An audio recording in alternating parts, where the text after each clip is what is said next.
नमस्कार, खबरों का पंचनामा देख रहे हैं आप। मैं हूं आपके साथ पूजा। हम लेकर आए हैं देश और दुनिया की 5 बड़ी खबरें, जिसपे चर्चा के लिए मेरे साथ स्टूडियो में मौजूद हैं कैपिटल टीवी के editor in chief doctor Manish Kumar. Doctor साहब, बहुत बहुत स्वागत है आपका। धन्यवाद। सबसे पहले नजर हेडलाइंस पर। वन नेशन वन इलेक्शन को मोदी सरकार पार्लियामेंट के इसी सत्र में लाने की कर रही तैयारी। जल्द लोकसभा में पेश हो सकता है विधेयक। आम राय बनाने के पक्ष में सरकार। विपक्ष का धनखड़ के खिलाफ अविश्वास प्रस्ताव का नोटिस, 60 सांसदों ने किए हस्ताक्षर। तो वहीं आज फिर अडानी सोरोस मुद्दे पर हुआ जमकर हंगामा। राहुल गांधी को इंडिया अलायंस से बाहर करने के लिए ममता ने रचा चक्रव्यूह। तो कई विपक्षी नेताओं ने दिया साथ। अब लालू यादव बोले ममता को दिया जाए नेतृत्व। दिल्ली चुनाव से पहले बुरे फंसे केजरीवाल, बीजेपी ने फोड़ा बड़ा बम। पहली बार शीश महल का वीडियो आया सामने। तो वहीं ओवैसी ने दिल्ली दंगे के आरोपी ताहिर हुसैन को दिया टिकट। दिल्ली में बांग्लादेश दूतावास के बाहर जोरदार प्रदर्शन, हिंदुओं के खिलाफ हिंसा पर विरोध। 200 से ज्यादा संगठनों ने निकाला मार्च। खबरों की शुरुआत में सबसे पहली बात वन नेशन वन इलेक्शन को लेकर बड़ी अपडेट की। भारत में चुनाव की बार बार आयोजित होने वाली प्रक्रिया एक जटिल और महंगी प्रक्रिया बन चुकी है। मोदी सरकार ने इस समस्या को हल करने के लिए वन नेशन वन इलेक्शन यानी एक देश एक चुनाव की योजना पर जोर देना शुरू कर दिया है। इसके तहत केंद्रीय और राज्य विधानसभा चुनाव को एक साथ कराने का प्रस्ताव है। ये विचार कई सालों से चर्चा में भी है और अब मोदी सरकार इसे लागू करने के लिए गंभीर रूप से कदम उठाने जा रही है। जी हां, बड़ी खबर यह है कि इसी सत्र में मोदी सरकार वन नेशन वन इलेक्शन को लेकर विधेयक पेश कर सकती है। सरकार इस पर सदन में विस्तृत चर्चा भी चाहती है। इस बिल को सरकार संयुक्त संसदीय समिति के पास चर्चा के लिए भेज सकती है। सर, अभी तक तो कोई ऑफिशियल अनाउंसमेंट नहीं है, लेकिन क्या खबर आ रही है, क्या इसी सत्र में पेश किया जाएगा? देखिए, खबर यही आ रही है कि ऑलरेडी सरकार ने पूरी तैयारी कर ली है। बिल का ड्राफ्ट तैयार हो गया है। ऑलरेडी सरकार पहले से इस पे काम कर रही थी, कमिटीज बनाई गई थी और बहुत सारे पॉलिटिकल पार्टी से बातचीत करके एक रूपरेखा तैयार किया गया है। बिल का रूप ऑलरेडी बन चुका है। बताया जा रहा है कि इस सत्र में इसे पेश किया जाएगा और पेश करने के बाद इसे जेपीसी में डाल दिया जाएगा ताकि एक विस्तृत चर्चा हो सके। और क्यों होनी चाहिए, ये बात समझने की जरूरत है। वो समझना इसलिए जरूरी है, अभी लोकसभा के चुनाव खत्म हुए तो अचानक से हरियाणा और जम्मू कश्मीर के चुनाव आ गए। वो खत्म हुआ, महाराष्ट्र आ गया। महाराष्ट्र खत्म हुआ, अब दिल्ली शुरू हो गया। दिल्ली चुनाव खत्म होगा, बिहार शुरू हो जाएगा। बिहार खत्म होगा, बंगाल शुरू हो जाएगा। बंगाल खत्म होगा, उत्तर प्रदेश शुरू हो जाएगा। भाई, ये लोग काम करेंगे या नहीं करेंगे? ये 24 घंटा 7 दिन चुनाव ही चलता रहेगा, तो कभी तो स्टॉप करना पड़ेगा। और ये एक विसंगति आई है। ऐसा नहीं कि संविधान निर्माताओं ने अलग अलग राज्यों में अलग अलग समय चुनाव करने का प्रावधान किया है, नहीं। आजादी के 20 साल तक सारे चुनाव एक साथ ही होते थे। वन नेशन वन इलेक्शन हुआ करता था। लेकिन दिक्कत क्या है कि सेंसिबल बात है कि एक साथ एक बार आप कर ले, 2 महीने पूरा चुनाव लड़ लीजिए। लेकिन दिक्कत क्या है कि कोई अच्छी बात प्रधानमंत्री मोदी करते हैं तो इनको विरोध करना है, तो ये विरोध कर रहे हैं और इसका विरोध वैसे भी करेंगे ये लोग। जी, तो इसी सत्र में मोदी सरकार वन नेशन वन इलेक्शन को लेकर बड़ा धमाका कर सकती है। तो वहीं हर बार की तरह इस बार भी संसद का शीतकालीन सत्र हंगामे की भेंट चढ़ रहा है।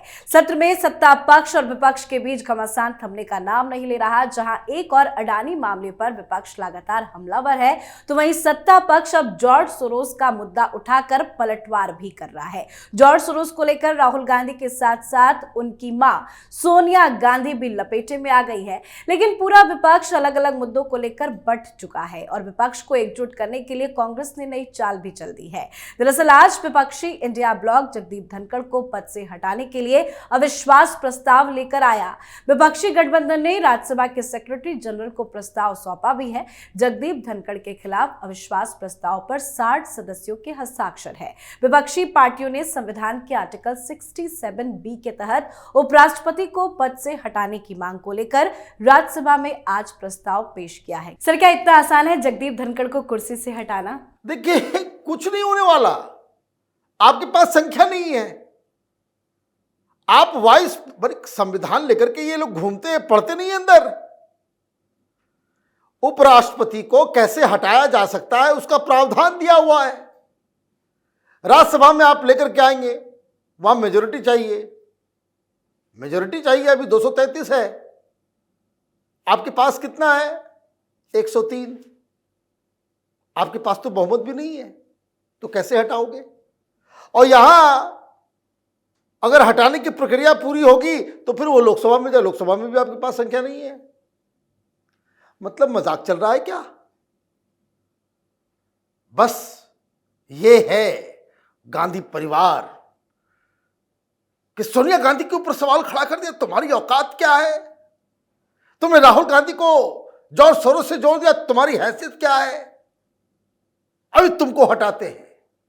ये कांग्रेस पार्टी वो पुराने वाले जमींदार हो गए कि जब जमींदारी खत्म हो गई है, हेकड़ी जो है वो बनी हुई है। ये सिक माइंडसेट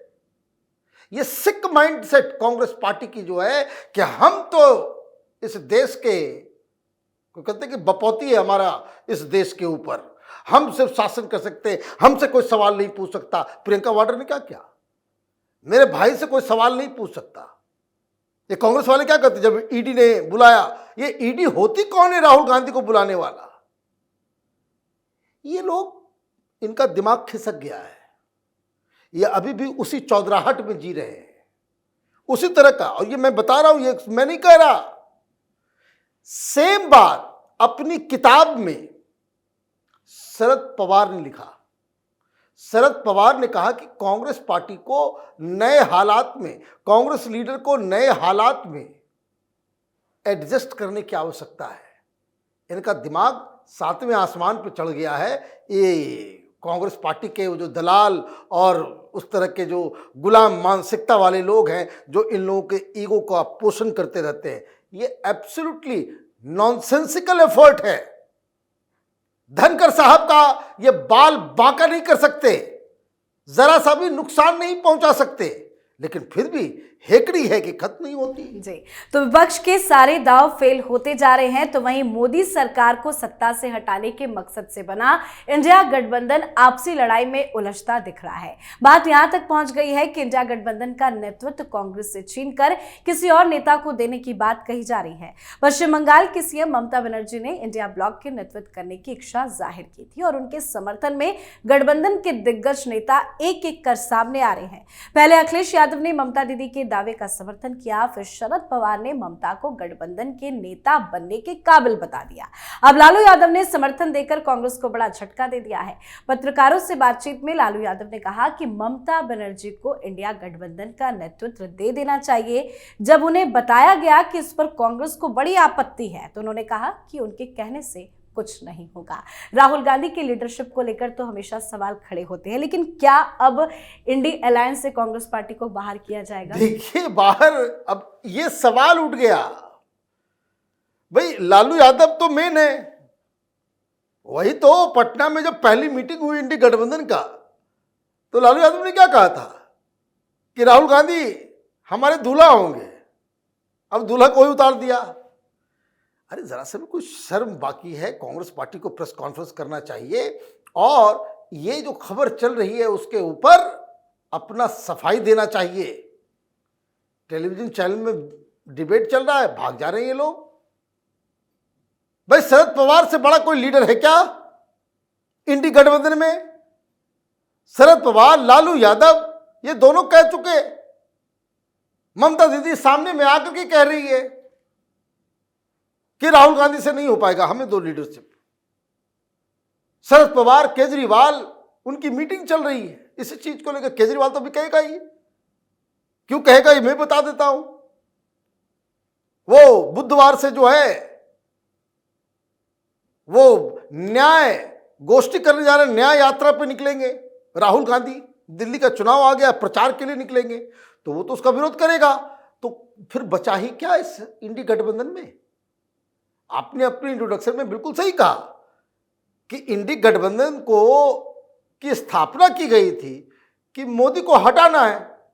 मोदी हटे नहीं, पर्पस फेल हो गया, तो ये गठबंधन भी फेल होगा। अब बात करते हैं दिल्ली चुनाव की। चुनाव को लेकर हलचल तेज है, पर इसी बीच बीजेपी ने बड़ा बम फोड़ दिया है। दिल्ली के मुख्यमंत्री आवास का पूरा वीडियो पहली बार सामने आया, जिसमें केजरीवाल रहते थे। वीडियो में साफ दिख रहा है कि केजरीवाल का घर किसी 7 स्टार होटल से कम नहीं है। अंदर से ये सभी सुख सुविधाओं से लैस है। ऑपरेशन शीशमहल में पहले ही बताया जा चुका था कि केजरीवाल के नए महल में 8-8 लाख रुपए के पर्दे लगे हैं, 4-4 लाख रुपए के कमोड है, करोड़ों का मार्बल लगा है। सब कुछ वीडियो में नजर आ रहा है। तो वहीं चुनाव को लेकर आम आदमी पार्टी प्रचार में तो जुटी है, पर इसी बीच ओवैसी ने बड़ा दांव खेल दिया है। उत्तर पूर्वी दिल्ली के मुस्तफाबाद से असदुद्दीन ओवैसी ने दिल्ली दंगा के मुख्य आरोपी ताहिर हुसैन को उम्मीदवार बनाया है। ताहिर हुसैन पर ओवैसी ने दांव खेला, उसको आप समझाइएगा। लेकिन ये जो वीडियो आया है आलिशान शीश महल का, उस पर क्या कहेंगे? अब इसमें वीडियो आ गया, दिख रहा है, अब इसमें कहने के लिए क्या है? कहां है संजय सिंह, मनीष सिसोदिया, ये सौरभ भारद्वाज, आतिशी मार लेना, जो कहते थे कि फेक न्यूज है, अंदर कुछ नहीं है। अंदर बहुत कुछ है। ये तो पता नहीं सरकार क्या कर रही है, एलजी साहब क्या क्यों सोए हुए हैं। जब जांच के आदेश दिए गए हैं तो फिर ये सारी चीजें क्यों नहीं बाहर आई? वीडियो आया है, अभी तो गिरफ्तारी हो जानी चाहिए थी। आपने लूट मचाने के लिए मुख्यमंत्री आप बने थे, अय्याशी करने के लिए। ये कोई दूसरा लोग करता तो बात समझ में भी आती है। आपने जनता को यह वादा किया कि आप न बंगला लेंगे, न गाड़ी लेंगे, न घर लेंगे, न सिक्योरिटी लेंगे, आम आदमी की तरह रहेंगे। और ये तो शाहरुख खान भी अफोर्ड नहीं कर सकता, ये सलमान खान भी अफोर्ड नहीं कर सकता। ये अय्याशी करनी, बिजनेस धंधा करो ना यार। क्यों जनता के पैसे का ऐसा इस्तेमाल कर रहे हो? जो कहते हैं ना कि भाई सत्ता का ये नंगा प्रदर्शन है, ये कि मेरे पास सत्ता है, मेरी मर्जी, मैं जो चाहूंगा वो मैं करूंगा। 9 लाख रुपए का पर्दा लगा, जिसको जो करना है कर लो। अपने दोस्तों को कहता है 40 साल तक मैं मुख्यमंत्री रहूंगा, हमारे पास ऐसा फॉर्मूला है। दिल्ली की जनता मूर्ख है, लालची है, मैं रबड़ी बेचूंगा, रेबड़ी दूंगा और वो हमें वोट देते रहेंगे। ये मानसिकता के साथ इसने ये सारा काम किया। तो अभी तो चुनाव में बड़ी दिक्कत होने वाली है। तुम ये ड्रामा करोगे कि ऑटो वाले के यहां जाकर के खाना खाएंगे, तो वीडियो भी लोग देख रहे हैं और तुम्हारा ऑटो वाले के पास जाने का ड्रामा भी देख रहे हैं। तो ये तो कहीं मैच करता दिख नहीं रहा है। राहुल गांधी कल से मैदान में उतरेंगे, ओवैसी आज मैदान में उतर गए, ताहिर हुसैन ये तो अमनतुल्ला खान का चेला है, ये दंगा का मेन मास्टरमाइंड है। आपने उसे टिकट दे दिया।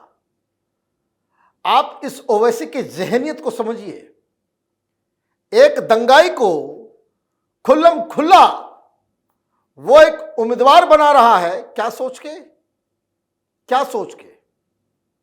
मतलब यही कि जैसे कैसे कश्मीर के अंदर में ये कट्टरपंथी मुसलमान लोग जिहादियों को, आतंकवादियों को हीरो समझते हैं, तो ये मुस्लिम समाज के लिए हीरो बन गया है। इसका मतलब तो यही है, बड़ी इज्जत बढ़ गई है, साख बढ़ गई है, इसलिए तो टिकट दिया जा रहा है। तो जो सेक्युलरिज्म की बात इन लोगों के मुंह से निकलता है ना, ये पूरा बकवास है। और आप देखिएगा, ये ताहिर हुसैन चुनाव भी लड़ेगा और कोई इसके खिलाफ एक बयान नहीं देगा। जी चलिए अब बात आज की आखिरी खबर की। बांग्लादेश में हिंदुओं पर हो रहे लगातार हमले के विरोध में आज दिल्ली में बड़ा विरोध प्रदर्शन देखने को मिला। ये विरोध प्रदर्शन बांग्लादेश के उच्चायोग के बाहर किया गया, जहां कई संगठन बांग्लादेश में हिंदुओं पर हो रहे हमलों का विरोध करते नजर आए। खबरों के मुताबिक इस विरोध प्रदर्शन में 200 से ज्यादा संगठनों ने भाग लिया था। प्रदर्शनकारी बांग्लादेश सरकार के खिलाफ नारेबाजी और वहां के अल्पसंख्यक समुदाय की सुरक्षा की मांग करते दिखे। विरोध प्रदर्शन तो काफी पहले से हो रहा है, लेकिन क्या उम्मीद की जाए कब वहां पे शांति? देखिए 20 तारीख तक इंतजार कीजिए। अमेरिका में बहुत सारे बदलाव होंगे, क्योंकि चूंकि ये जो कठपुतली सरकार वहां पे बनी हुई है, अमेरिका के शह पे बनी है। और मैं आपको बता दूं कि देश की जनता का भी पेशेंस जो है एक लेवल तक ही जो है वो स्थिर रह पाता है। जिस हिसाब से वहां पे हिंदुस्तान के खिलाफ बयान दिए जा रहे हैं, कोई वहां पे पागल ये कह रहा है कि हमें पूरा पश्चिम बंगाल, बिहार, उड़ीसा सब चाहिए। कोई पागल ये कह रहा है कि हिंदुस्तान को हम लोग सबक सिखाएंगे। 5 मिनट नहीं लगेगा, बांग्लादेश घुटने पे आ जाएगा। लेकिन इस तरह से जो माहौल बन रहा है, ये संगठन के जो धरना प्रदर्शन चल रहा है, ये पूरी दुनिया में चल रहा है, ये पूरी दुनिया देख रही है। तो थोड़ा सा पेशेंस रखने की आवश्यकता है। डिप्लोमेसी को अपना काम करने दीजिए। अदरवाइज हिंदुस्तान के पास तो चॉइस बहुत सारे हैं। अपने अपने इलाकों से बस आप फोन करके बताना शुरू कर देंगे कि यहाँ बांग्लादेशी हमारे इलाके में है, ये हमारी मेड बांग्लादेशी है, ये जो वर्कर है बांग्लादेशी है, ये सब्जी वाला बांग्लादेशी है, और पकड़ के उनको सिर्फ उठा करके वापस भेज दिया जाए ना, बांग्लादेश इसी में कोलैप्स कर जाएगा। बाकी कुछ करने की आवश्यकता भी नहीं पड़ेगी। जी बहुत बहुत धन्यवाद बातचीत के लिए। धन्यवाद। खबरों का पंचनामा में आज के लिए फिलहाल इतना ही। देश विदेश की बाकी खबरों और उनके सटीक एनालिसिस के लिए देखते रहिए कैपिटल टीवी। हमें लाइक कीजिए, शेयर कीजिए और कैपिटल टीवी को सब्सक्राइब कीजिए। नमस्कार।